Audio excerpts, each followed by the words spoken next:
And now, it's time for another Dice Tower review with Tom Vasel. Welcome to the Dice Tower. We're talking about Heroscape. This is the fourth video, and in this video, I want to talk about the specific expansions that came out for Heroscape. Now, there are 10 waves of characters that came out, and I'm not going to talk about them. You can look them up and see which characters you want from each wave. But there are larger expansions, and I want to talk about those expansions in particular at this point. I've already mentioned the game Heroscape itself, and unfortunately the main master set is not so easy to find. It's certainly not sold in stores anymore, although maybe you can find it at a discount store. But it was the best. You got the most terrain. The initial characters were very exciting. It was just a really neat battle all in all together. And if you can find it, I certainly think you should pick it up, because I think the price point that the original set at will no longer be available. After the original set, we then came with some smaller sets, and I want to talk about these. The first here would be the Road to the Forgotten Forest. Now this set really brought two things into play.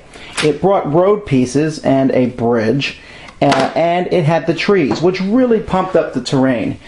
Different sized trees, and it had a character, but the character's no big deal. But this is something which you will find that almost every fan-made setup on the internet uses. And so if you can get a hold of this set, it's one of my favorites of the sets, just because it's so useful. Having this wall here that makes the bridge, you don't even have to use it for the bridge itself. You can use it just as a wall along the side, and then having these road pieces as terrain that actually matters, since players can go from one, move 3 extra spaces while on the road. So that was a neat addition to the game, and the trees, as I said, added a lot of color.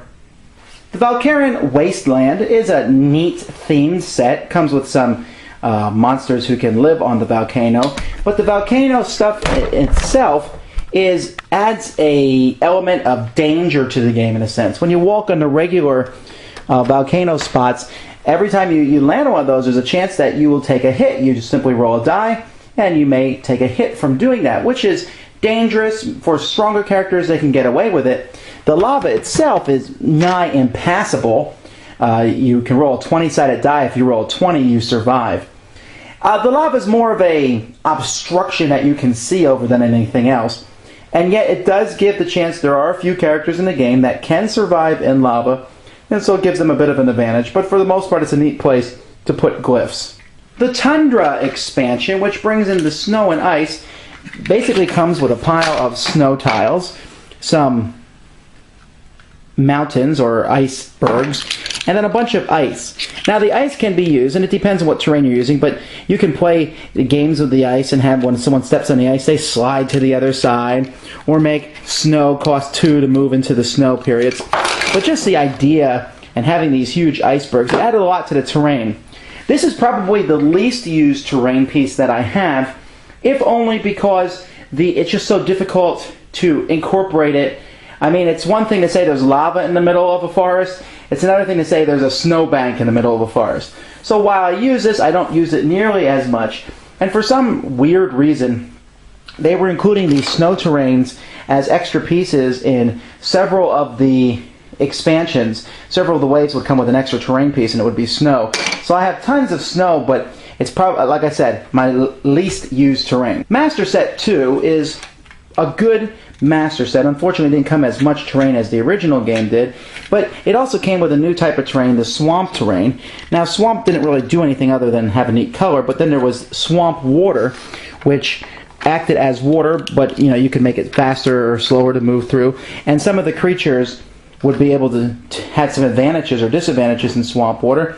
And then there was even this marrow hive, which acts as a figure. You can add it to your army, and it gives an advantage, and it basically respawns marrow figures, the evil bad guys, during the course of the game. It's a neat addition, and I basically like it for the terrain, but it also has a good group of characters. In fact, they took some of the characters from the original set and gave an alternate version. You can use one or the other. When it comes to sheer geekiness or fun, Who likes nothing else but building a castle? And that is what this Fortress expansion did.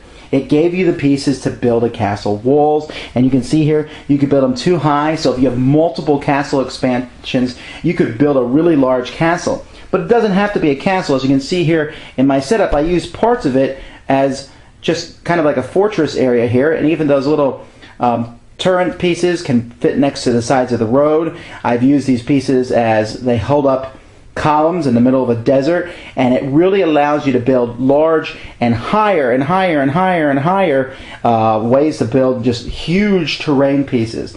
It's probably my favorite expansion. There's no characters that come in it, but just the ability to add those walls and even have ladder pieces. And the thing about the ladder pieces is that the characters actually could fit on them.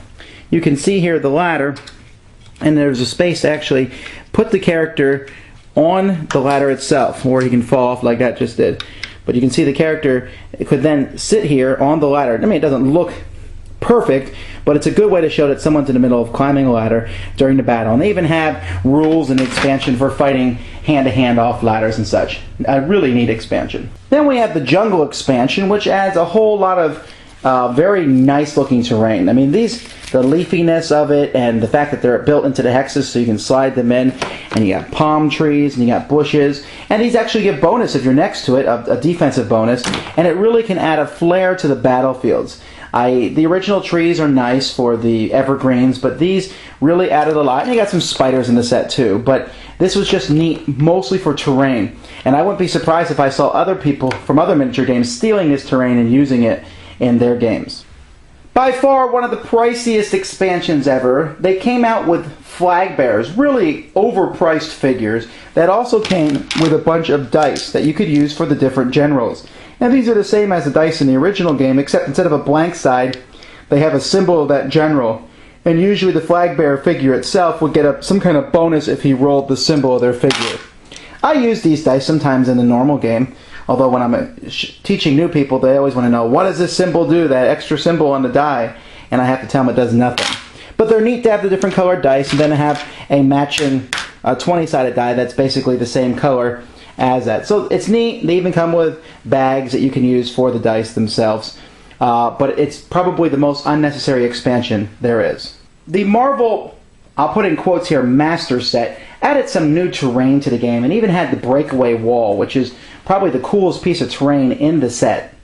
As a dwarf smashes through the walls, and that's just a neat thing to add. The Marvel characters, the problem with this set is it's not a very good master set, because you only have a few characters, they're all singles, and you run around and they're really powerful characters blasting at each other.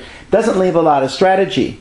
But it certainly has some of the most powerful characters in the game. The Incredible Hulk is 370 points, can jump all the way across the board, just smash people. And I've seen some people on the internet seem to have a problem with mixing this with the rest of the game, which makes no sense to me because, I mean, you already are having knights fight robots. How is throwing Spider-Man into the mix that big of a deal? And in fact, I love what these characters do because they're huge powerhouse characters, but they can still be taken down by a squad of orcs and goblins. And you can throw in your comic book scenarios. For me, they call it a master set, but I look at it as an expansion, and certainly after the castle expansion, it's my favorite. Unfortunately, it looks like we won't see any more Marvel characters from this point onward, but, well, I'm glad there's some of them anyway. And that brings us to the final set, the Dungeons and Dragons set.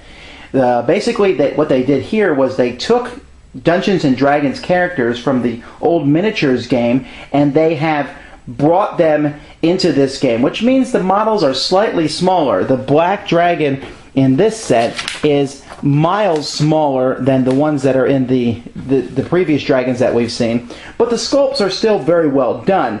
This game also gives it a way for you to basically play a very, very, very, very light version of Dungeons & Dragons, taking your characters and leveling them up as the scenario goes by. After looking over that a little bit, I have no desire to play it, but it still is a good addition. It's a decent master set, but there's probably not enough there for you to play any decent-sized scenario unless you buy 2 of them. But there's a lot of good figures involved. Those are the different sets that you can buy, or you can hunt them down, look for them on eBay. I will say that one of the problems with buying these sets is that you often get characters with these sets, and sometimes, for example, the original master set, you'd have piles of unique characters that you simply could not use. And that kind of became a waste to have all these extra characters around, because you can only use one of a unique character. They fixed that in the newest set, even in the new Dungeons and Dragons set. There's a lot more uncommon characters, but still, you buy the extra sets, the unique characters, it's just a waste of space. But other than that, there certainly is a lot of variety you can see, and you'll be able to build huge, neat layouts with all these different expansions, and you can pick or choose the types of terrain that you want. I'll finish up this series in my next episode, where I just have some final thoughts on the series as a whole. Thanks for joining us today. For more written, audio, and video reviews, as well as the #1 board game podcast, check out the website at www.thedicetower.com. Until then, this is Eric Summerer, and you've been watching The Dice Tower.